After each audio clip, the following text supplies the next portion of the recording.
రేపు ఎలక్షన్లకి ముస్లింలని వాడాలనేసి ఈ స్ట్రాటజీ వేశారు. పాపం బలీగా బకరా అవుతా ఉండేది వక్ఫ్ బోర్డు చైర్మన్, బలీగా బకరా అవుతా ఉండేది వక్ఫ్ బోర్డు చైర్మన్. ఆయన గురించి నేను మాట్లాడను, ఎందుకంటే ఆయన కమ్యూనిటీకి ఏదో చేయాలనుకుంటున్నాడు, అతని వల్ల కావట్లే. ఇది ఇన్ఛార్జ్ మినిస్టర్ లేరు, కలెక్టర్ గారు లేరు, ఎస్పీ గారు లేరు, ఫైనాన్స్ సెక్రటరీ లేరు, ఎవ్వరు లేరు.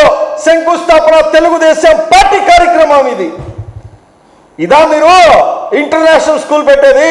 కానీ వైఎస్ఆర్ కాంగ్రెస్ పార్టీ మైనారిటీ నాయకులు మేమెవరు స్కూల్కి వ్యతిరేకం కాదు. మొట్టమొదటిసారిగా మేమే చెప్పాం.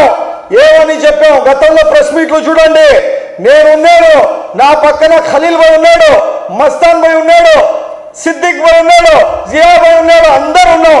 ఇక్కడి నుంచి మా పార్టీ నుంచి జంప్ అయిపోయిన కరీముల్లా భాయ్ కార్పొరేటర్ గారు కూడా అప్పుడే ఉన్నారు మాతో పాటు. ఏమని చెప్పాను?